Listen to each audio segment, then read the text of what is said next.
Sir आवाज नहीं आ रही है आपकी। अल्लाह, वो मेरा माइक ऑफ था, इतना मैं बोला हूँ 5 मिनट, माइक ही ऑफ था मेरा। अब आ रही है? जी जी सर अब आ रही है। पहले क्यों नहीं बताया? वो मैं जब सेशन स्टार्ट करता हूँ उस टाइम में माइक ऑफ रखता हूँ। मैंने कहा सर वो बैक से मतलब आप रिकॉर्डिंग कर कुछ ऐसा अच्छा, नहीं मेरे पास तो आ रहा है कि कर रहे हो पार्टिसिपेंट्स आ उस गए हैं तो। टाइम में चले चुप दोबारा था मैं सर। बोलता हूँ। मैं यही कह रहा था कि लास्ट सेशन में ना इस लेक्चर का एक्चुअली जो मंडे को क्लास थी ना, उसमें इसके ट्यूसडे को, मंडे को शायद क्लास थी, हाँ। उसमें ना इसका जो सेशन है ना, वो ये स्लाइड्स नहीं बने थे, इस वजह से बुक से ज़रा मुश्किल था। तो बहरहाल अभी स्लाइड रेडी है, इसमें कुछ चीज़ें हमने डिस्कस की हुई थी। तो जो जिन्होंने नहीं ज्वाइन किया था उनके लिए जस्ट वो रिपीट कर दो कि हमने अभी तक RLC सर्किट पढ़ा ना, RLC ये सीरीज पैरेलल सी है सर। कॉम्बिनेशन थी। इसमें जो सोर्स होता था वो आपके पास DC सोर्स होता था। आप अब ये जो सेकंड यस पार्ट सर। है, इन्हीं रेजिस्टर, इंडक्टर, कैपेसिटर इनके साथ ना हम जो है ना वो AC सोर्स लगाएंगे, ठीक है, वो जो टाइम डोमेन होगा। तो वो इसी को साइनोसाइड कहते हैं। साइनोसाइड बेसिकली क्या है, या साइन सिग्नल होता है या कॉस फंक्शन होता है, ठीक है, जो कि अल्टरनेट अभी तक मतलब हम जो सोर्स दे रहे थे वो आपके पास DC सोर्स होता था। ये आपके पास ये देखिए 0 से ग्रेटर उसकी समथिंग वैल्यू, तो जो स्टेप फंक्शन था, DC फंक्शन, चाहे वो करंट हो चाहे वोल्टेज हो, ठीक है, वो टाइम के साथ उसमें कोई वेरिएशन नहीं आती। AC क्या है, AC में आपके पास अल्टरनेशन होती है, अल्टरनेटिंग करंट, जो कि आपके पास वेरिएशन होती है, वेदर हर विद रिस्पेक्ट टू टाइम उसकी वैल्यू जो है ना वो वेरी हो रही होती है। तो या साइन वेव है या कॉज वेव होता है, ठीक है, इनको साइनोसाइड्स कहते हैं। लास्ट लेक्चर में हमने ये भी डिस्कस किया कि जो इसकी साइनोसाइड या जो AC करंट है, ये इसकी इम्पोर्टेंस क्या है। तो पहली बात ये कि नेचर में कुछ चीज़ें जो नेचुरली आकर हो रही होती है उसकी करेक्टरिस्टिक जो है ना वो साइनोसाइड होती है। फॉर एग्जांपल, अगर किसी उसके साथ कोई स्प्रिंग है, उसके साथ कोई मास अटैच है, ठीक है, और उसको आप डिस्प्लेस करते हैं, ठीक है, ये इसकी जो न्यूट्रल पोजीशन है इसको आप यहाँ से यहाँ तक डिस्प्लेस कर लेते हैं और फिर छोड़ देते हैं, तो ये दो एक्सट्रीम्स के दरमियान ये टू एंड फ्रो मोशन करता है ये, ठीक है। तो इसको अगर आप स्केच कर दें तो वही अल्टरनेशन ही होती है कि ये रेस्ट की इसकी पोजीशन है, फिर पीक भी पहुंचता है। या आपने जब इनिशियली इसको डिस्प्लेस कर दिया तो वो उसकी पीक हो गई, फिर रेस्ट पे आ गया, फिर इस तरह आहिस्ता आहिस्ता ये पीक पे पहुंचता है, जो लोअर पीक है, ठीक है, फिर आहिस्ता फिर न्यूट्रल पोजीशन पे आता है, फिर पीक। तो ये इसमें जो अल्टरनेशन है, ये आपके पास ये टू फ्लो मोशन है। ये चाहे वो स्प्रिंग का हो चाहे पेंडुलम हो, जो घड़ी के अंदर वो पेंडुलम सा लगा होता है, ठीक है, वो भी आपके पास दो एक्सट्रीम्स के दरमियान ऐसे ऐसे वो पेंडुलम देखा होगा ना, पुरानी घड़ियाँ होती थी, ये दो एक्सट्रीम्स के दरमियान।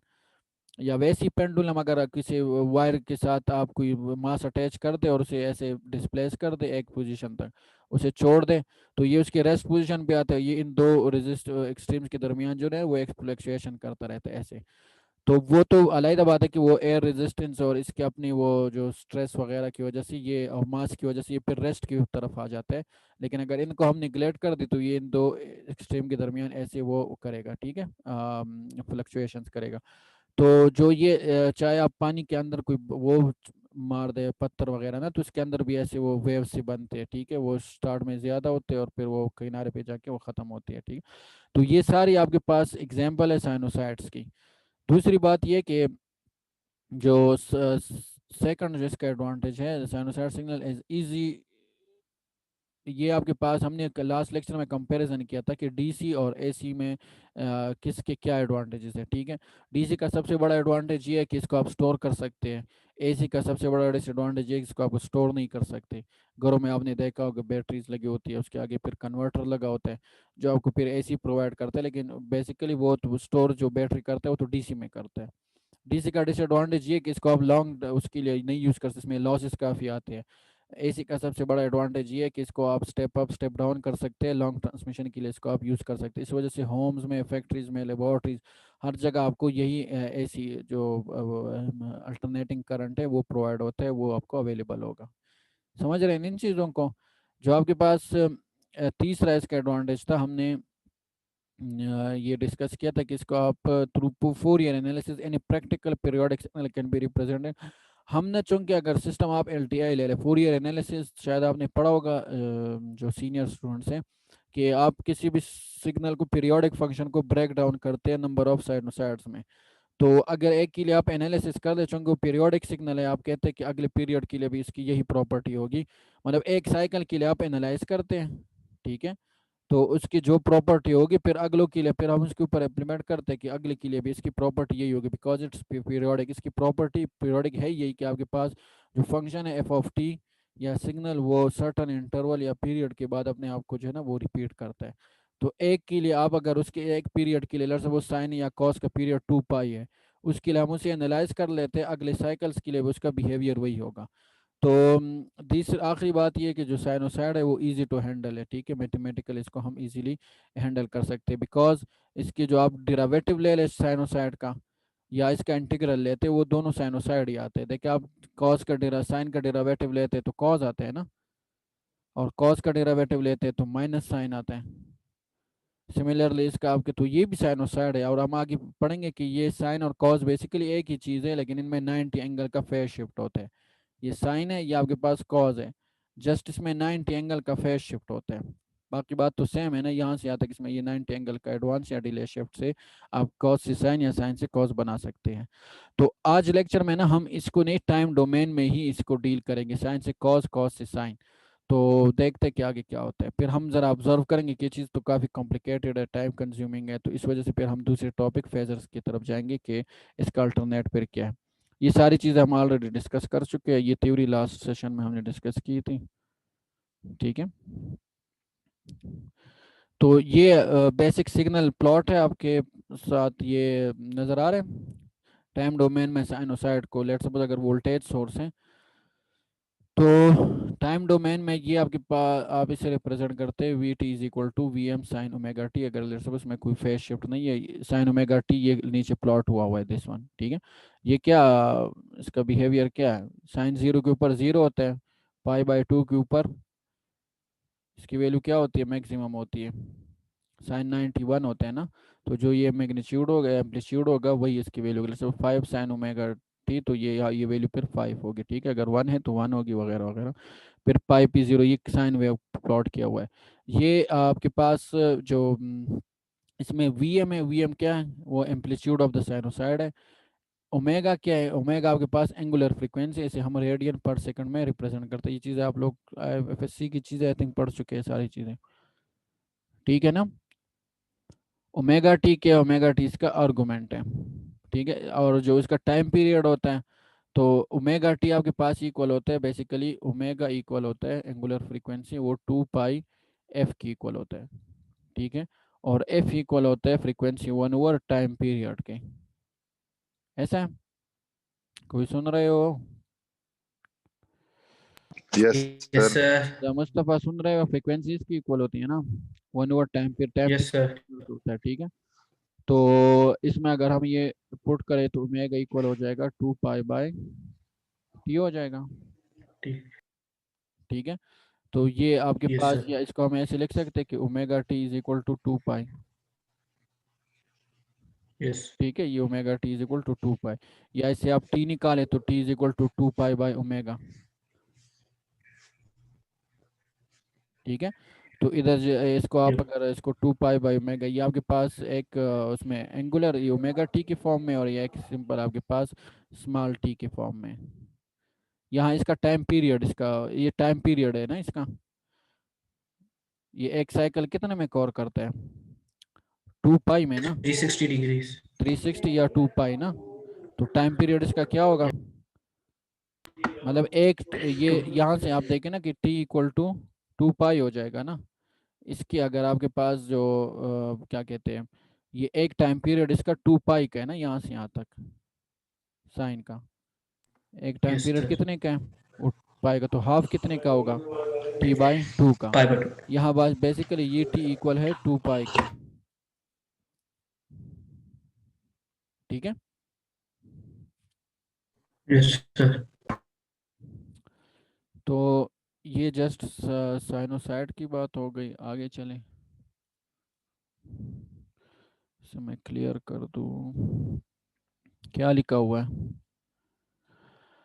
अच्छा, अब आप देखें ना कि we T repeat itself every T second, पिछले स्लाइड में देखा आपने कि ये अपने आप को एवरी टी के बाद जो है ना वो रिपीट करता रहता है, ठीक है, साइन और कॉस दोनों एवरी टी टाइम पीरियड, या जिसका वो जो कि 2 पाई है अपने आप को वो रिपीट करता है। ये देखिए यहाँ से बात फिर यही रिपीटेशन इसमें हो रही है।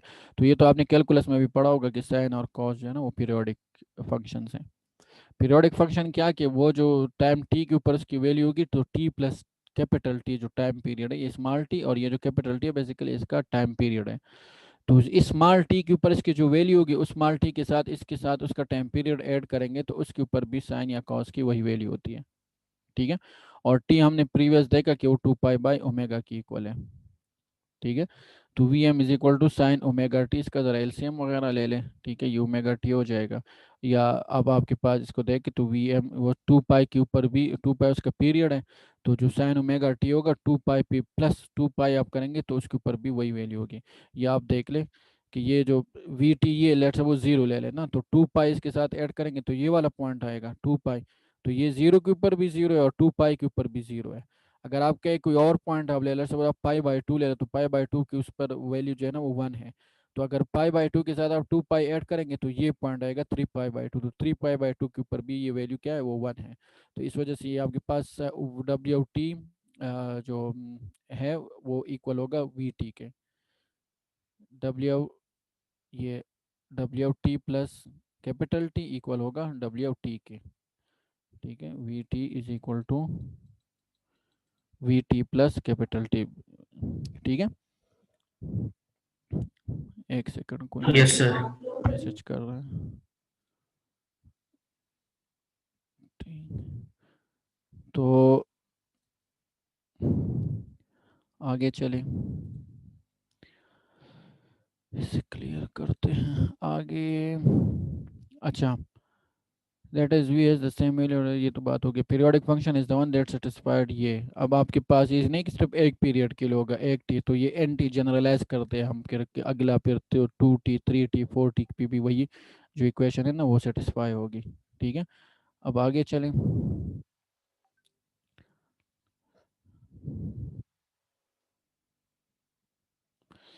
ठीक है, एज मेंशन कि पीरियड क्या है वो टी है of a periodic function is the time of one complete cycle और द नंबर ऑफ साइकिल पर सेकंड। फ्रीक्वेंसी तो पता है ना, फ्रीक्वेंसी यस सर, क्या है साइकिल्स सेकंड, पर सेकंड। साइकिल्स पर सेकंड। ठीक है, तो देखिए ना कि आप कहते हैं ना कि एक साइकिल एक सेकंड में कितने साइकिल कवर हो रहे हैं। लेट सपोज यहाँ से यहाँ तक मैं 1 सेकंड लेता हूँ। ठीक है, ये 1 सेकंड है, तो 1 सेकंड में कितने साइकिल कवर हो रहे हैं, टू दो है साइकिल्स। ना। तो इसकी फ्रीक्वेंसी क्या हो जाएगी, 2 हर्ट्ज हो टू जाएगी। हर्ट्स। और टाइम पीरियड क्या, टाइम पीरियड आप कहते हैं कि एक साइकिल कितने टाइम में कवर हो रहा है, तो यहाँ से यहाँ तक ये एक साइकिल कवर हो रहा है ना, तो ये कितना टाइम लेगा, ये 0.5 लेगा ना। इसमें अक्सर यस। लड़के कंफ्यूज होते हैं ना कि आपके पास आप कहते हैं ना कि 1 सेकंड में कितने साइकिल कवर हो रहे हैं। लेट्स सपोज यहाँ से यहाँ तक 1 सेकंड है, तो ये इसकी फ्रीक्वेंसी तो 2 हर्ट्ज हो जाएगी क्योंकि 2 साइकिल कवर हो रहे हैं। और टाइम पीरियड क्या है, टाइम पीरियड ये कि एक साइकिल कितने टाइम में कवर हो रहा है, तो एक साइकिल इतने टाइम में कवर, ये जितना टाइम लेगा वो इसका टाइम पीरियड होगा। तो ये देखिए अगर इसको हम इसी के ऊपर अप्लाई करें तो 1 सेकंड में 2 साइकिल और एक साइकिल 0.5 में, तो ये तभी आता है जब आप 1 को 2 पे डिवाइड करें ना। तो फ्रीक्वेंसी टाइम पीरियड इसका क्या है 1/2 है, और इसकी फ्रीक्वेंसी क्या है वो आपके पास 2 है, because F is equal to 1/t, F is equal to 1/t या T is equal to 1/f। तो ये साइकिल पर सेकंड ये हो गया। दूसरा इसके रेडियन में रिप्रेजेंटेशन है, जिसको आप अगर ओमेगा से इसको अगर ये फ्रीक्वेंसी को आप 2 पाई से मल्टीप्लाई करें ना, तो ये 2 पाई रेडियन की रिप्रेजेंटेशन है ना, पाई वगैरह जो हम करते हैं। जी फ्रीक्वेंसी सर को जी। जब आप 2 पाई से मल्टीप्लाई करते हैं उसे एंगुलर वो कहते हैं, एंगुलर फ्रीक्वेंसी कहते हैं। क्या कहते हैं, एंगुलर फ्रीक्वेंसी। और वो आपके पास इसको रिप्रेजेंट करते हैं रेडियन पर सेकंड में। किस में रिप्रेजेंट करते हैं, रेडियन पर सेकंड में। मैं ज़रा एक कॉल पिक कर लूँ, 1 सेकंड। रेडियन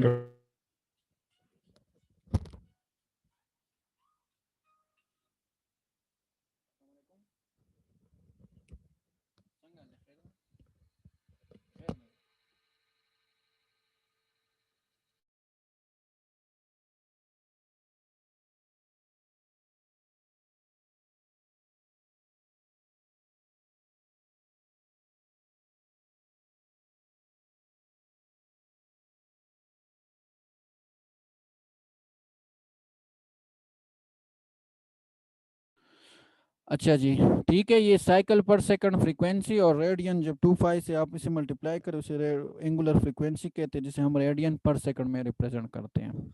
सर ये एंगुलर फ्रीक्वेंसी में हम 2 पाई को नंबर ऑफ साइकिल से मल्टीप्लाई करेंगे।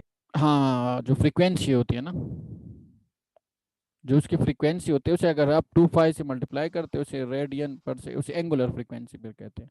ओमेगा से हम रिप्रेजेंट करते हैं एंगुलर फ्रीक्वेंसी। और ये सिंपल जो साइकिल पर सेकंड है, इसके कॉन्सेप्ट पता है? एंगुलर जो फ्रीक्वेंसी एफ है को ना, बताओ। फ्रीक्वेंसी है कि एक सेकंड में कितने एक सेकंड में कितने साइकिल कवर हो रहे हैं, वो आप सिंपल टाइम में रिप्रेजेंट करते हैं ना। अगर आप बात करते हैं ना कि एक सेकंड में कितने साइकिल कवर हो रहे हैं, लेट्स सपोज 3 कवर हो रहे हैं, ठीक है, तो ये फ्रीक्वेंसी है इसकी 3 हर्ट्ज हो गई। अब आप इस फ्रीक्वेंसी को जब 2 पाई से मल्टीप्लाई करते हैं,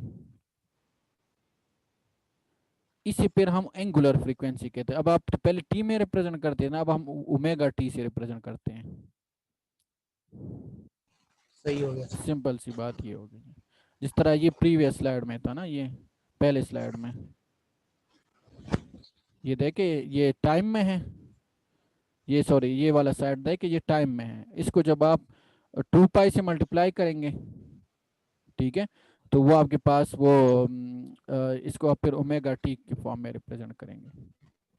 ठीक हो इसी गया। को आप टी की बजाय ना उसकी वैल्यू पुट करें ना 2 पाई/ओमेगा, और ओमेगा टी आपके पास ये पाई और 2 पाई ये वैल्यू पुट करते रहे तो आपके पास ये वाली वैल्यूज आ जाएंगी। एक टाइम में है और एक ओमेगा टी में है। समझ आ गई सर। अच्छा, अब आप ये देखें, ये तो वैसे बेसिक चीज़ है, जस्ट हम वो टाइम डोमेन में सिग्नल को कैसे रिप्रेजेंट करते हैं। तो अब आप देखें कि जनरली अगर इसमें शिफ्ट ना हो तो यहाँ तो कुछ नहीं होगा ना, या 0 होगा, प्लस तो 0 प्लस समथिंग इज समथिंग। लेकिन इसमें कुछ शिफ्ट हो 30 डिग्री का, 45 डिग्री का, 90 डिग्री का, तो फिर प्लस पाई हम लिखते हैं। जनरल एक्सप्रेशन इसका वोल्टेज का ये होगा, ठीक है। ओमेगा टी आपके पास आर्गुमेंट है और जो पाई है वो आपके पास उसका फेज है, ठीक है। फेज का मतलब ये कि स्टार्टिंग पॉइंट उसका कहाँ से है। अब 0 से स्टार्ट होगा तो ये 0 हो जाता है, और अगर ये वो 90 से स्टार्ट हो रहा है पाई/2 से तो उसका वो ये पाई/2 होगा। अगर ये पाई है तो फिर पाई से ही साइन वेव स्टार्ट होगी। समझ रहे हैं ना इस बात को? शिफ्टिंग वगैरह कैलकुलस में पढ़ी थी, लेकिन अगर ये आर्गुमेंट 0, ये पाई की वैल्यू 0, इसकी बात हो रही है, तो 0 मीन्स कि ये जो साइन वेव है ये 0 से ऐसे स्टार्ट, ठीक है। अगर इसकी वैल्यू पाई/2 है ना, तो ये 0 है, ये जगह क्या होती है, ये पाई/2 है, ठीक है। तो पहले 0 पे 0 था, अब पाई/2 पे 0 होगा, ये ऐसे स्टार्ट होगा। अगर ये इस पाई की वैल्यू जो है ना वो पाई है, मतलब ये वाला पाई, दिस पाई, ठीक है। ये हम बात करें कि ये जो है ना, ये अगर इस पाई की इक्वल है तो फिर ये यहाँ से स्टार्ट होगा, ये इसमें शिफ्ट प्रोड्यूस करेगा ना। शिफ्टिंग वगैरह पढ़ी है ना कैलकुलस, उसमें कैलकुलस में ये जो आपके पास टाइम या एक्स के साथ, जिस तरह आपके पास अगर हम कहें ना x² y = x², तो x² का ग्राफ कैसे बनता था, ये पैराबोला है ना, ऐसे। जी सर। ठीक है, अगर मैं x+2 होल स्क्वायर करता हूँ तो ये -2 के ऊपर शिफ्ट हो जाते हैं। वही पैराबोला होता है लेकिन शिफ्ट हो जाते हैं because of this horizontal shifting. ये 2 अगर मैं माइनस करता हूँ ना तो ये माइनस के ऊपर शिफ्ट हो जाएगा, ये -2 करता हूँ तो ये +2 के ऊपर शिफ्ट हो जाता है, और मैं +2 करता हूँ तो ये -2 के ऊपर शिफ्ट हो जाते हैं। इसे हॉरिजेंटल शिफ्टिंग कहते हैं। तो ये वही चीज़ है ना, इस टाइम के साथ आप देखिए समथिंग ऐड सब्ट्रैक्ट कर रहे हैं। आप ऐड करेंगे तो ये मैंने गलत लिखा है, ये आप ऐड करते हैं तो ये इधर शिफ्ट होगा नेगेटिव के ऊपर। मैं दोबारा बना लूँ, थोड़ी सी मिस्टेक हो गई है। मतलब ये सिंबल साइन वेव है अगर इसमें कोई फेज शिफ्ट ना हो। अगर इसमें प्लस शिफ्टिंग है ना तो ये नेगेटिव पाई/2 से ऐसे स्टार्ट होगा, नेगेटिव पाई पॉजिटिव एक्सक्यूज पाई। मी सर। जी जी सर ये पेपर में आपने एक क्वेश्चन भी दिया है, ये क्वेश्चन नंबर 2 का बी पार्ट में, जी जी उसमें लास्ट में हमें ये ग्राफ बना के भी मतलब शो कराना है सर कि आवर टाइम सारे की क्वेश्चंस रिजल्ट में ग्राफ बना के शो कराना है। अगर आपसे हाथ से नहीं बनता तो इसको पीस में कर ले, पीस में आज से करके। बन जाएगा सर, सारे क्वेश्चन में करना होगा सर, सारों में हाँ तो। हाँ, हर एक में आप देखें ना, कोई करंट की वैल्यू निकाल लेते हैं कि भाई करंट की वैल्यू आपके पास t लेस देन 0 के लिए इतना है, लेट्स सपोज 5 वो एम्पेयर है, ठीक है, और ग्रेटर देन 0 के लिए वो कुछ आ जाता है, इक्वेशन आ जाती है, ठीक है, बिल्कुल सर, 5 आ और जाती है। वो तो उसे ग्राफ तो करना है ना अगर तो, सर हाँ इक्वेशन लिख के छोड़ दिया तो सर अगर ग्राफ ना बनाया नहीं भाई ग्राफ तो तो मसला होगा। जरूरी, आप देखे पेपर के ऊपर मैंने लिखा हुआ है इम्पोर्टेंट नोट। इम्पोर्टेंट नोट बिल्कुल क्या सर, है, इसका लिखा हुआ मतलब कि ये बहुत जरूरी बात है, ठीक है। अब बिल्कुल, कुछ यही में आपसे, पूछना था सर। हाँ अगर कुछ में आपको नहीं, वो आपसे नहीं हो रहा तो बस उस उन्हीं सर्किट्स को आप उसमें पीस पाइस में बनाएं और उसमें आप उसे रन कर दे, सिमुलेट कर दे, तो आपके पास वो रिजल्ट आ जाएगा। उस ग्राफ को वैसे भी आपने सॉफ्ट में सबमिट कराना है ना, तो उसको बिल्कुल क्वेश्चन के हाँ सर, साथ साफ एंड में पे, हाँ एंड पे उसके साथ पेस्ट कर दे, बस मैं समझ जाऊंगा। उसकी जरा वो जो लाइन बॉर्डर लाइन है ना, वो जरा उसकी वेट ज्यादा करनी है, बिल्कुल सर, बिल्कुल ठीक है। तो सही भाई है सर। ये साइनोसाइड की बात हो रही है कि आपके पास उसमें ये क्या चीज़ है और ये पाई क्या चीज़ है, ठीक है। दोनों आपके पास रेडियन में होते हैं या डिग्री में होते हैं। अब ज़रा दो साइनोसाइड्स को ज़रा ऑब्जर्व करते हैं। लेट सपोज एक वोल्टेज है, ये ऐसी बात हो रही है ना, ये जो अब हम इसमें बाद में देखेंगे कि रजिस्टर के अंदर इसका क्या बिहेवियर है, वो अगले वीक के पहले लेक्चर में। कैपेसिटर से गुजर के ये क्या करता है और इंडक्टर से गुजर के ये क्या करता है। अब सिंपल हम ये कर रहे हैं कि लेट सपोज अगर दो सोर्सेज लगे हुए हो, साइनोसाइड्स अल्टरनेटिंग करंट्स, ठीक है, या वोल्टेजेस हो या वो जो, तो वो कंबाइन इफेक्ट होगा ना इनका, ये एड अप होंगे अगर ये सीरीज में है, तो उनको ऐड कैसे करेंगे, ठीक है। हम जरा टाइम डोमेन में इन सोर्सेज को हम ऐड कैसे करेंगे। तो लेट सपोज एक सोर्स है, उसमें कोई शिफ्ट नहीं है, वो जीरो से स्टार्ट हो रहा है, और इसमें समथिंग पाई का शिफ्ट है, पॉजिटिव है ना, तो ये नेगेटिव साइड से स्टार्ट होगा, नेगेटिव पॉइंट से स्टार्ट होगा। और इसकी स्केचिंग आप अगले स्लाइड में देख लें। ये देखिए, ये आपके पास रेड कलर का एक है और दूसरा आपके, ये ओरिजिनल साइन ओमेगा टी है और ये दूसरे का लिखा हुआ है साइन, उसमें समथिंग शिफ्टिंग है ना, तो वो जरा पाई की शिफ्टिंग है, पॉजिटिव है तो ना, तो वो नेगेटिव पे शिफ्ट, नेगेटिव पॉइंट पे शिफ्ट हो जाएगा, ठीक है। तो अगर इनको हमने ऐड करना है, तो इस कोई भी साइंस हो या साइनोसाइड्स हो ना, साइनोसाइड से मतलब साइन कॉस दोनों होते हैं। तो आपके पास कोई भी अगर हो और उसमें आप इनको ऐड कर ले, तो आपको ये जो आइडेंटिटीज है ये आपको याद होने चाहिए। ये ट्रैग्नोमेट्रिक आइडेंटिटीज थे, ये आपने अगर मैट्रिक में पढ़ा हो तो ये sine alpha plus beta equal होता है sine alpha cos beta, cos alpha sign beta. यहाँ प्लस होगा तो यहाँ प्लस होता है, यहाँ माइनस है तो यहाँ माइनस होता है। ये बात समझ रहे हैं। और अगर कॉज, यहाँ आप देखें ना, प्रीवियस हमारे पास ओमेगा टी और प्लस पाई था ना, तो जस्ट ये ए और बी वही वैल्यू रिप्रेजेंट करता है, ये ए दिस ओमेगा टी, और ये जो दूसरा है बी, बी आपके पास वो एंगल है बेसिकली, ठीक है।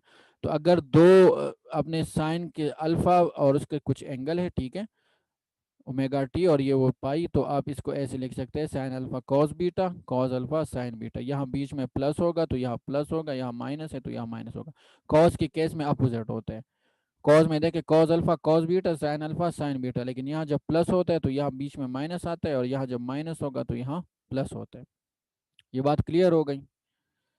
अगली बात ये ना कि साइन में, साइन के साथ अगर आप 180 उसमें फेज शिफ्ट ले आए, चाहे वो पॉजिटिव हो या वो नेगेटिव हो, तो वो आपके पास नेगेटिव साइन ओमेगा टी के इक्वल होगा। ये बात समझ रहे हैं। इसको ग्राफिकली अगर आप एनालाइज कर दिए, एक ही चीज मैं करता हूँ। देखिए ये सिंपल साइन टी है, ये simple sine of omega T है, इसमें कोई फेज शिफ्ट नहीं है। इसमें अगर आप 180 फेज शिफ्ट ले आते हैं, लेट सपोज मैं इसमें नेगेटिव 180 फेज शिफ्ट ले आया, तो दिस नेगेटिव, तो नेगेटिव मीन्स कि पॉजिटिव 180 पे शिफ्ट होगा, पॉजिटिव 180 ये पाई होता है ना, तो ये यहाँ शिफ्ट हो जाएगा, ठीक है। अब इसको अगर आप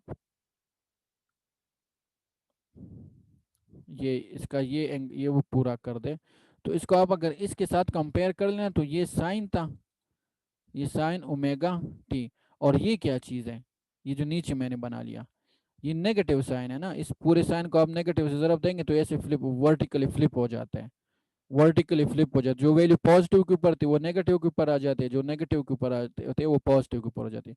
भाई ये मैट्रिक की चीज़ है। और दूसरा ये कि ये फर्स्ट सेमेस्टर में कैलकुलस मैं ये डिटेल से पढ़ाते, अगर ये चीज़ें नहीं समझ आ रही तो मैं कैलकुलस में जो मैंने इसको लड़कों को पढ़ाया ना ये चीज़ें, वो लिंक्स मैं शेयर कर दूंगा शिफ्टिंग वगैरह का जो टॉपिक था पर्टिकुलर, तो वो काइंडली देख ले। बहरहाल इसका आपके पास इस फार्मूले का पर्पस ये मेन थीम ये है कि अगर आप साइन में प्लस माइनस का 180 फेज शिफ्ट ले आते हैं तो वो वैसे उसकी वैल्यू होगी नेगेटिव साइन ओमेगा टी। ये आगे हम यूज करेंगे, हमारे पास ऐसे कुछ आएगा तो इस चीज की बजाय अगर उसमें 180 फेज शिफ्ट है पॉजिटिव नेगेटिव, तो वो आपके पास उसकी बजाय हम नेगेटिव साइन ओमेगा टी लिख सकते हैं। सिमिलरली कॉज में अगर 180 का फेज शिफ्ट है, ठीक है, तो उसकी बजाय हम नेगेटिव कॉज ओमेगा टी लिख सकते हैं, या इसकी बजाय ये लिख सकते हो, इसकी बजाय ये लिख सकते हैं। साइन में आपके पास अगर इसमें 90 का फेज शिफ्ट हो, तो 90 अगर हो साइन में 90 एंगल का फेज शिफ्ट हो, तो उसके अगर प्लस का शिफ्ट है तो पॉजिटिव कॉज ओमेगा टी, और नेगेटिव का शिफ्ट है तो negative cause omega T. Clear?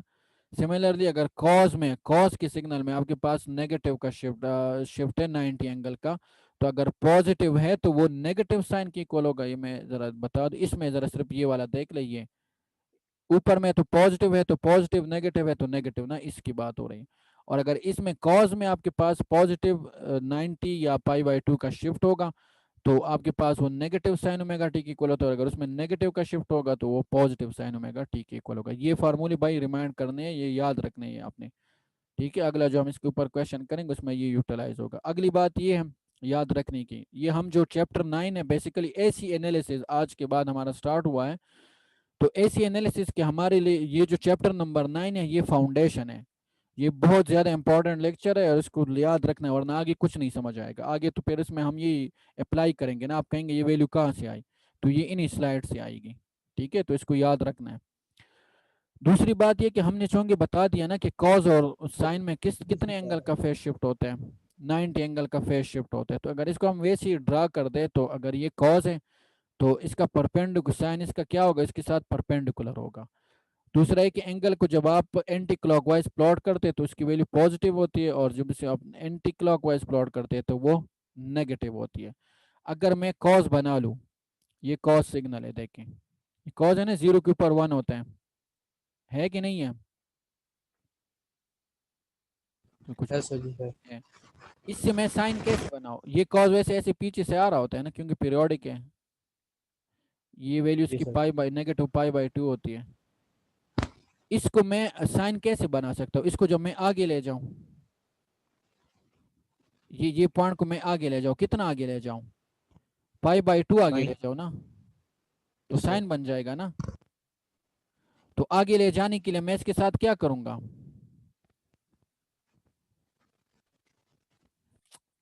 बोलो? पॉजिटिव शिफ्ट में मैंने क्या किया, मैंने कॉज के साथ उसका कुछ भी ये जो था ना ओमेगा टी, ठीक है, उसके साथ मैं कुछ ऐड करूंगा तो ये आगे जाएगा ना।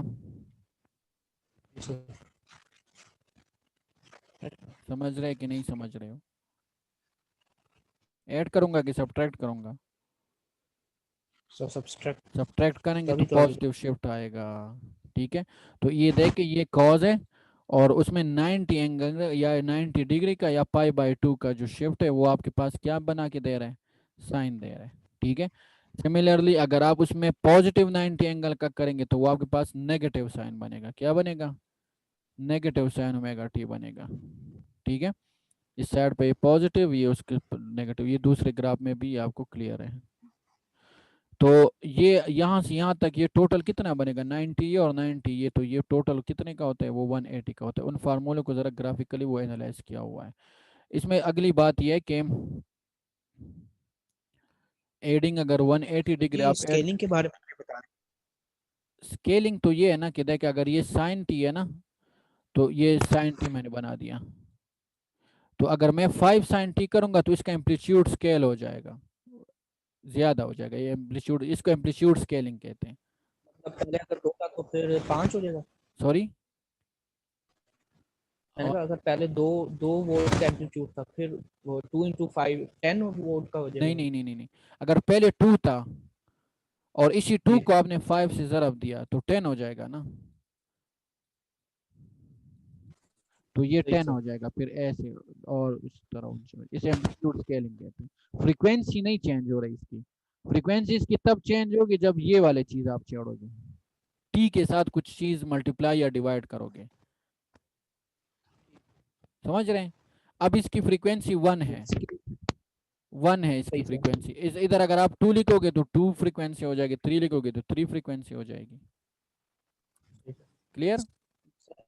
ठीक हो गया सर। स्केलिंग के अंदर सिर्फ हम सिग्नल का एम्पलीट्यूड कम ज्यादा होता है। हाँ, ठीक सर। अगर वो स्केलिंग आप कुछ चीज बाहर मल्टीप्लाई कर रहे हो तब। सही हो गया सर जी। ठीक है, एक टाइम स्केलिंग होता है, एक एम्पलीट्यूड स्केलिंग होता है। सही सर। ठीक है, तो बहरहाल मैं वो लेक्चर अभी शेयर कर दूंगा, मुझे रिमाइंड करना है, मैं जो कैलकुलस वालों को पढ़ा रहा हूँ ना, तो ये चैप्टर फर्स्ट में वहाँ पढ़ाते हैं ना, शिफ्टिंग स्केलिंग, ये सारी फंक्शंस डिटेल से, ये ट्रैग्नोमेट्रिक वाला ही पर्टिकुलर मैं आपके साथ शेयर कर दूंगा। तो वो आप काइंडली बस 15-20 मिनट में फास्ट फॉरवर्ड करके ना, वो फास्ट के प्ले स्पीड फास्ट करके जल्दी जल्दी उसे देख ले, तो आपको रिमाइंड हो जाएगा। ये बातें क्लियर हो गई भाई कि कॉज और साइन में कितने का फेज शिफ्ट है? 90 डिग्री का। ठीक है, आगे चलते हैं।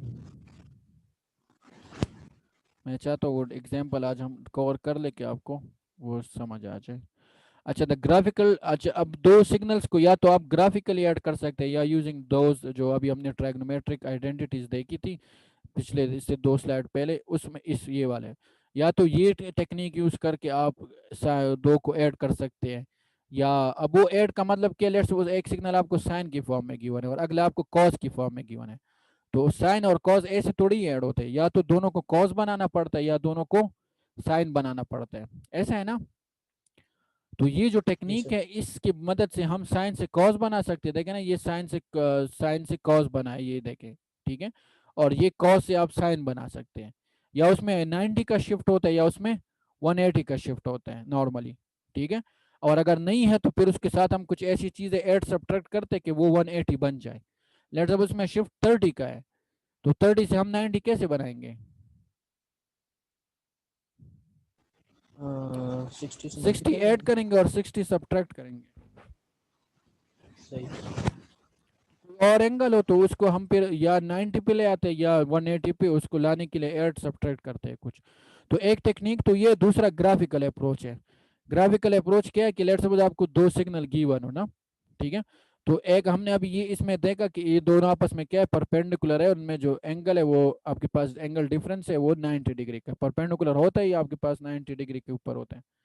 परपेंडिकुलर दो लाइन तक होते हैं जब उनके दरमियान एंगल क्या हो, वो 90 डिग्री हो। ठीक है, तो लेट सपोज अगर हमें दो सिग्नल गिवन है, एक कॉज ओमेगा टी है, दूसरा बी साइन ओमेगा टी है, तो इनका रिजल्टेंट क्या आएगा? इनका रिजल्टेंट देखे, ये C cos omega T minus something angle आएगा। देखें, अगर आपने इसको ये प्लॉट कर दिया इसी के ऊपर ही, ये साइन का, मैं अगर आगे शायद हो, मैं 1 मिनट देख लूँ, ये ऑलरेडी ग्राफ है, ठीक है, इसमें देख ले। लेट सपोज पहले ये बात देख ले इस स्लाइड के अंदर कि दो सिग्नल है, एक कॉस ओमेगा टी, दूसरा क्या है, बी साइन ओमेगा टी। तो इनका रिजल्टेंट क्या होगा? इनका रिजल्टेंट वैसे आपने अगर दो वेक्टर को हम कैसे ऐड करते हैं, ये एक वेक्टर है, दूसरा ये वेक्टर है, ठीक है, इनका रिजल्टेंट क्या होता है? Third vector. थर्ड वेक्टर होता है। ठीक है, और वो हम कैसे प्लॉट करते हैं? वो हम ऐसे प्लॉट करते हैं ना, इसका वो ले, इसका पैरेलल लेते हैं, इसका पैरेलल लेते हैं और इसका ये डायगोनल, ये जो भी बनता है वो क्या होगा, उसका रिजल्टेंट होता है, दिस इज सी वेक्टर।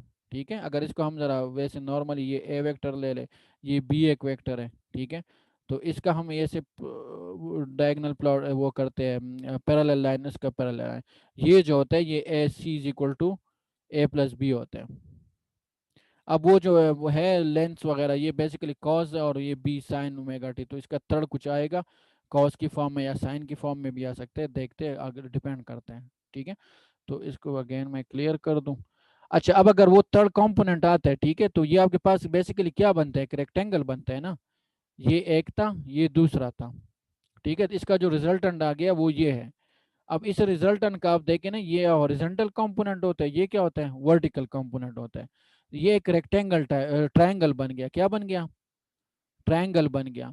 तो ट्रायंगल के आपके पाइथागोरस थ्योरम क्या कहता है कि इस लाइन की इस जो है ये जो वेक्टर है इसकी लेंथ कितनी होती है, वो कहते हैं इस साइड का स्क्वायर ले और इस साइड का स्क्वायर ले और उसका स्क्वायर रूट ले लें, पाइथागोरस थ्योरम याद है ना, रेक्टेंगल ट्रायंगल के बारे में जो था। Yes sir. सी किसकी इक्वल होता है, A square plus B square under the root, ठीक है। और ये एंगल किसकी इक्वल होता है, वो आप वैसे, हाँ वैसे आप ये जो एंगल अगर फाइंड करना है आप इसका टेंजेंट लेंगे तो वो बी बाई ए की इक्वल होता है। तो आपने उससे अगर एंगल निकालना है तो एंगल अपनी जगह रखे और टेंजेंट को उस साइड पे ले जाए तो टेंजेंट इनवर्स हो जाता है। ये तो बेसिक चीज है ना, लेंथ इसकी इक्वल होता है और थीटा इसकी इक्वल होता है। आगे चलें। तो अब इसमें ना, अब ये जो दो वैल्यूज ऑलरेडी प्लॉट ली हुई है, इसमें कुछ 3 cos omega T minus 4 sin omega T. सबसे पहले इसको ग्राफिकली कैसे ऐड करेंगे, तो सबसे पहले इसको जरा प्लॉट करते हैं। ये राइट साइड पे आप देख रहे हैं इसका प्लॉटिंग है, ठीक है। ये 3 cos ओमेगा टी, ये 3 cos ओमेगा टी को देखे, इसका एम्पलीट्यूड कितना है, मतलब इसकी लेंथ या मैग्नीट्यूड कितना है, वो 3 है ना, तो 3 तक आप आए हो यहाँ, ठीक है। ये 3 cos ओमेगा टी। और दूसरा क्या है, वो -4 sin ओमेगा टी। तो देखिए प्लस साइन नीचे है तो माइनस साइन क्या होगा, ऊपर होगा। तो -4 sin ओमेगा टी ये होगा। अब इनका रिजल्टेंट ये कैसे आया है, लो पाइथागोरस से, पाइथागोरस थ्योरम से सर। पाइथागोरस थ्योरम से, जी पाइथागोरस सर। थ्योरम से तो हम इनके ये लेंस वगैरह फाइंड करते हैं ना, तो उसी से फाइंड हुआ है ना, जी ये नहीं सर। हुआ। देखिए ना, इसका अगर ये हमने जस्ट क्या किया, ये जो ये ट्रायंगल को हम एनालाइज करेंगे, बिकॉज ये लेंथ इस लेंथ की इक्वल होगी ना। ये तो 3 अपनी जगह हो गया, इसका हमने जस्ट पैरेलल लाइन इस लाइन पे खींच और ये ट्रायंगल कंप्लीट कर लिया, रेक्टेंगल ट्रायंगल कंप्लीट कर लिया, ठीक है। अब ये लेंथ हो गई आपके पास ये 4 -4, ठीक है। अब हमारे पास इस वेक्टर की लेंथ क्या होगी, इस वेक्टर की length 4 square plus 3 square under the root. तो 4 स्क्वायर से क्या आता है 16 प्लस 9 25 आता है, और इसका स्क्वायर रूट तो क्या आएगा 5। ये लेंथ आ गई। और ये एंगल किसकी इक्वल होगा, तो दिस बाय दिस कर ले, अगर आपके पास कैलकुलेटर है 4/3 कर ले और उसका टेंजेंट इनवर्स ले तो आपके पास ये एंगल आ जाएगा 53 डिग्री। क्लियर हो गई। ये ग्राफिकल अप्रोच से आप वो करते हैं। अब आप देखिए कि ये 5 cos ओमेगा टी क्यों लिखा हुआ है, यही मैं पूछने लगा सर। अब आप देखें, अच्छा मैं बताता हूँ, ये 3 cos ओमेगा टी है ना, ये जो यहाँ से यहाँ तक इसकी लेंथ जो है ये 3 cos ओमेगा टी का था ना। अब इस लाइन को अगर आप ऊपर ले जा रहे हैं, इस लाइन को क्या कर रहे हैं, ऐसे ऊपर ले जा रहे हैं, तो इसमें आप इस जो cos ओमेगा टी के साथ कुछ ऐड हो रहा है ना, वो कितना ऐड होगा, वो 53। मतलब इस चीज को आप साइन की फॉर्म में भी रिप्रेजेंट कर सकते हैं, कॉस की फॉर्म में भी। अगर आप साइन की फॉर्म में रिप्रेजेंट करेंगे तो आप इसको ऐसे लिख सकते हैं कि 5 साइन से फिर आपको सब्ट्रैक्ट करना पड़ेगा, ये वाली ये जो लेंथ है ना ये सब्ट्रैक्ट करनी पड़ेगी। बात समझ गए। ये जो यहां से यहां तक की लेंथ है ये -4 साइन ओमेगा टी ये है ना। तो आप इस वेक्टर को ऐसे नीचे ले आए तो ये वाला एंगल आपको क्या करना पड़ेगा, सब्ट्रैक्ट करना पड़ेगा। ये जितना भी बनता है 90 से 53 माइनस, ये टोटल कितना है 90 है ना, जी सर। टोटल 90 है। तो या तो आप 0 के साथ 53 ऐड कर ले जो कि कॉस का बनेगा, या आप साइन के जो इस वाले से है ओमेगा टी से ये वाला सब्ट्रैक्ट करेंगे। 90 डिग्री से 53 सब्ट्रैक्ट करें क्या आता है 53.1, 63 73 83 63 50 नहीं 47 आएगा, 46.9 आता है, 46.9 ये आता है ना।